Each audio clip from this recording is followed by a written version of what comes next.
Hey everybody, this is Perch. Let's get right to this mail. It says, "Hi Perch. I wanted to reach out and get your opinion on something I came across in a Reddit discussion. As an aside, when did Reddit get so dumb? Was it all? It wasn't always this way. I mean, I'm taking a long view here.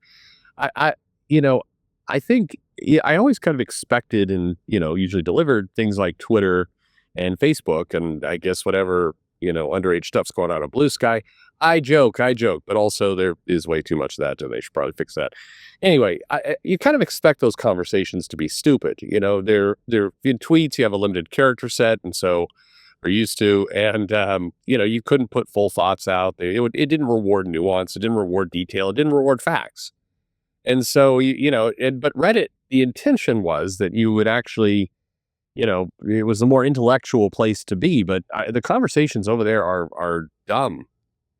A lot of them are dumb, and it's not just the bias. Although there, the bias is like hardcore. I don't know. I just read it. I'm disappointed in you, Reddit. I'm very disappointed. Anyway, the topic. Back to the mail. The topic was about why superheroes don't end all crime or solve major world problems like poverty, and why they seem limited to punching criminals, etc. I know some people would point to examples like Sailor Moon or Miracle Man. I don't think they'd point to Sailor Moon, but maybe, where heroes do tackle big issues. But personally, I think that part of the reason superheroes can't, quote unquote, end crime is because they exist in shared universes. If a character wiped out crime entirely, it would block other writers from telling stories they were planning. Plus, if you eliminated poverty, it raises a question of what happens to the sympathetic villains, characters like Magneto, whose motives tend to be tied to injustice and equality. Fans are often drawn to those flawed characters and their ideologies. I get the frustration with the status quo, and in a standalone universe like Sailor Moon, it makes more sense to resolve big issues. But in a shared universe, solving all the world's problems might remove the very reasons those characters exist, leaving you with villains who are just evil for evil's sake. Anyway, I'd love to hear your thoughts on this. And I think there was a brief little follow-up addendum. It says, "Hey, Perch, in the part where I said if you eliminate poverty, I meant to say if you eliminate everything wrong in the world." Yeah, all problems. I gotcha, fam. Okay.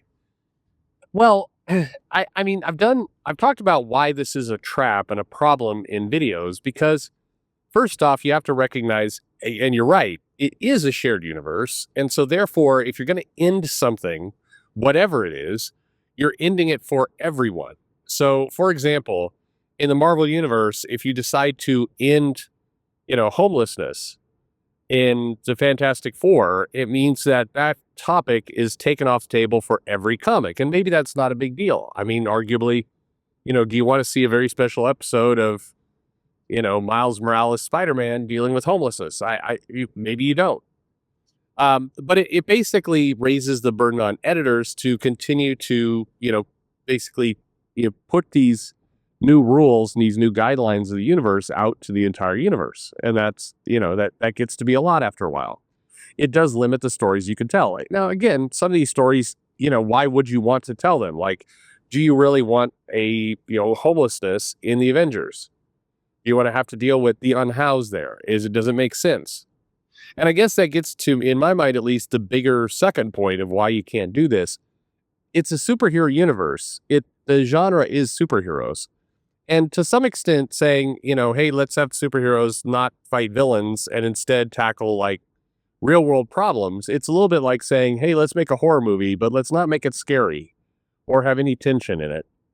And, the horror is existential, I guess, like the horror of aging, but we're not going to do we're not going to do any creepy camera work. We're just going to, or any villains. It's just that you're sitting there and you're thinking about how you're aging at a normal human pace, and that's the movie. I mean, superhero movies, and I think this is. I've argued this with some comic creators. I argued this on a panel at a Comic-Con once, where I was on the panel, and it basically was, you could do things like Watchmen, and you can do serious comics, V for Vendetta, and everything else. But number one, they work if they're in a standalone universe and it's just them they're affecting. And the story ends basically, that there isn't a next time or a need for a next time. As long as you have a continual ongoing story, you can't wander into things that basically cause your story to end.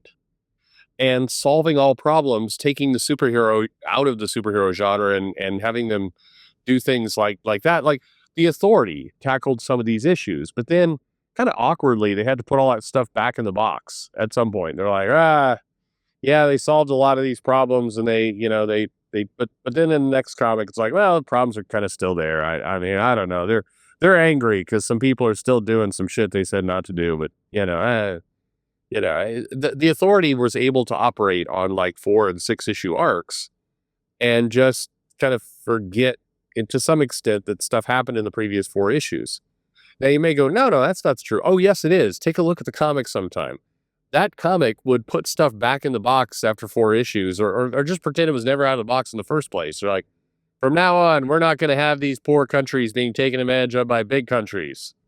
4 issues later, hey, big countries, I see you're taking advantage of little countries. Well, we don't like that, and we're going to take your president, and we're going to strip him down to his underwear, and we're going to laugh at him. Ha ha ha, look at his tiny dick. How about that? Huh? And 4 issues later, it's like, hey, capitalists, we don't like you. We're going to take all your money and throw it out to the masses. And it kind of was the same bit over and over. I liked the Authority. I liked a lot of the writers that were on it, but there was a certain element of they didn't actually solve any of the world's problems, because the world's problems just cropped up in the next issue just like they always were. And I guess that's, love it or hate it, it's a little bit of what superhero comics are. By the way, people on Reddit hate this argument. They absolutely hate it. But it's just there's a fact that if you're doing Spider-Man or Batman and you get that, question that the internet loves, you're like, well, why doesn't Batman like fix mental illness and stop punching criminals? It's like, well, number one, it would be a boring ass comic. That's the biggest issue. Okay, Jim Lee and Jeff Loeb come back for Hush 3. And in this issue, Bruce Wayne is actually never going to dress up like Batman. He's going to drive around and donate his time at food shelters, and you're going to watch him writing checks to various charities for, solving homelessness and mental illness. And, you're going to get long, lingering panels, beautifully illustrated by Jim Lee, of him walking down the halls of Arkham and slowly shaking his head in shame.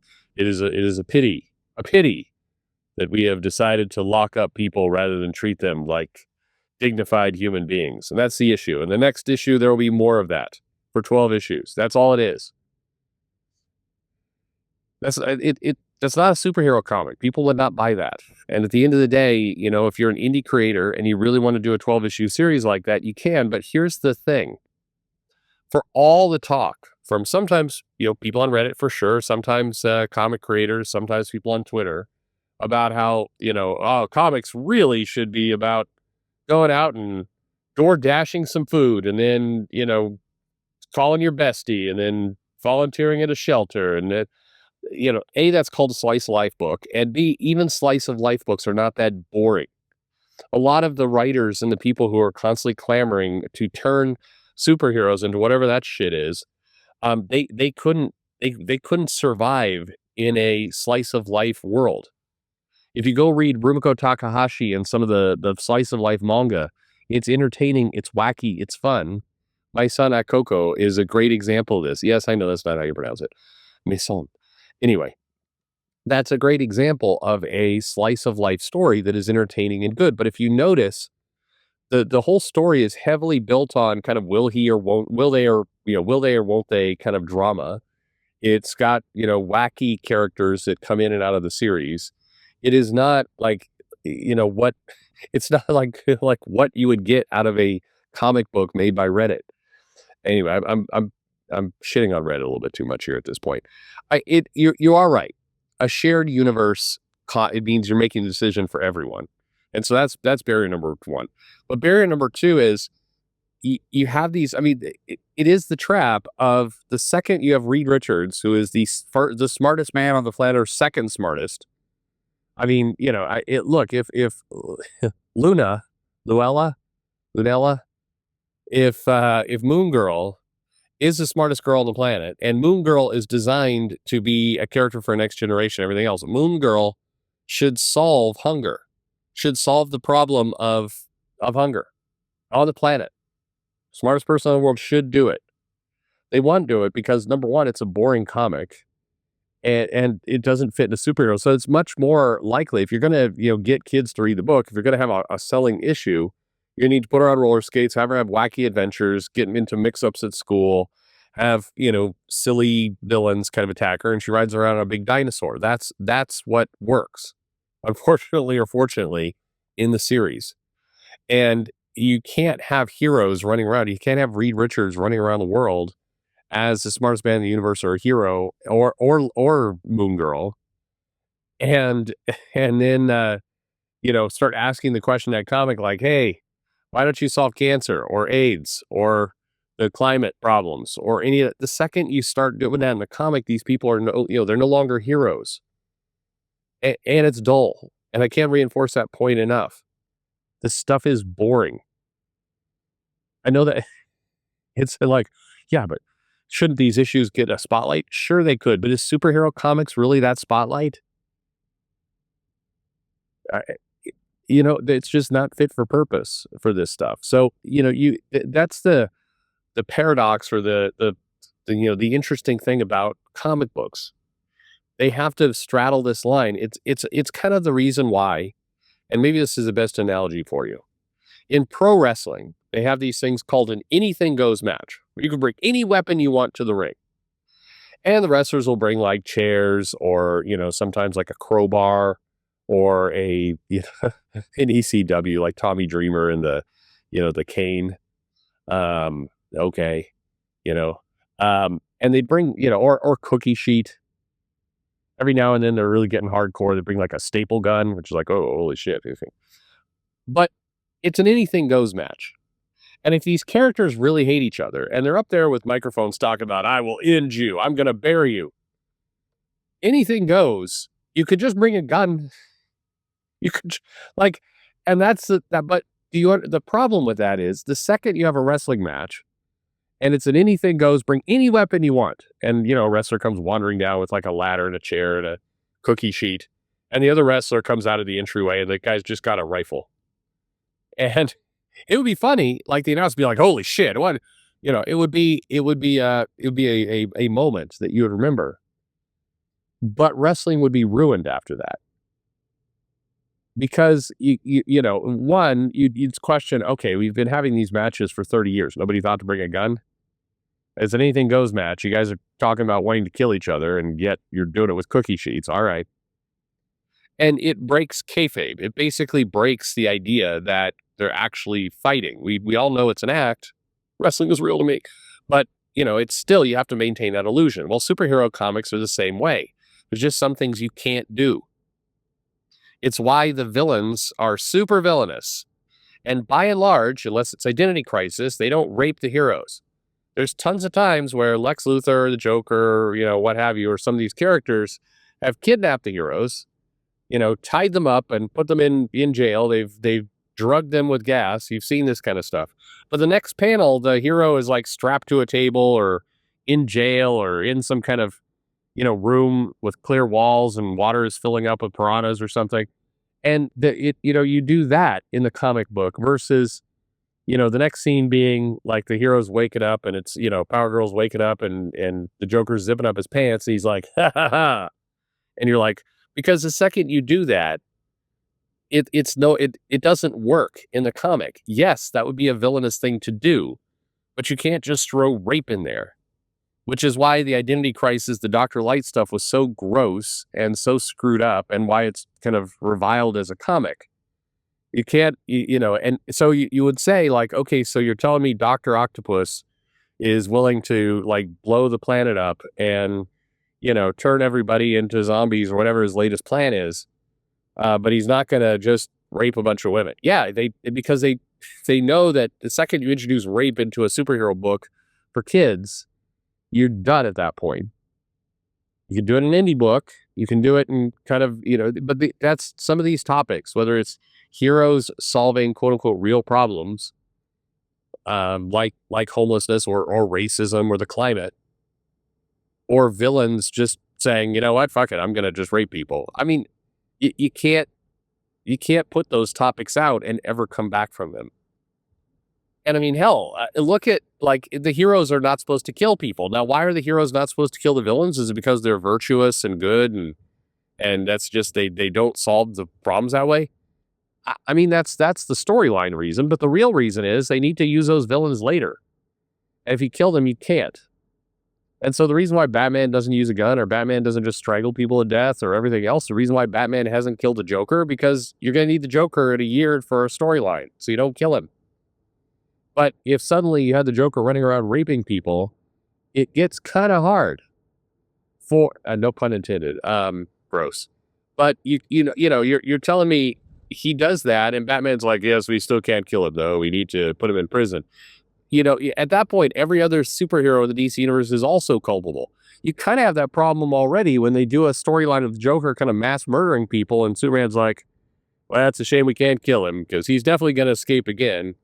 But you just can't go there with the storyline. You can't ask the question like, hey, why is Arkham like this crusty old building with bricks falling off of it when you've got like, Mr. Terrific and you've got Superman and you've got all these other characters who could very easily like, put the whole, they could send these guys into the Phantom Zone. You could build a super prison out of diamonds that they could ever escape from. I mean, you could do a lot of things.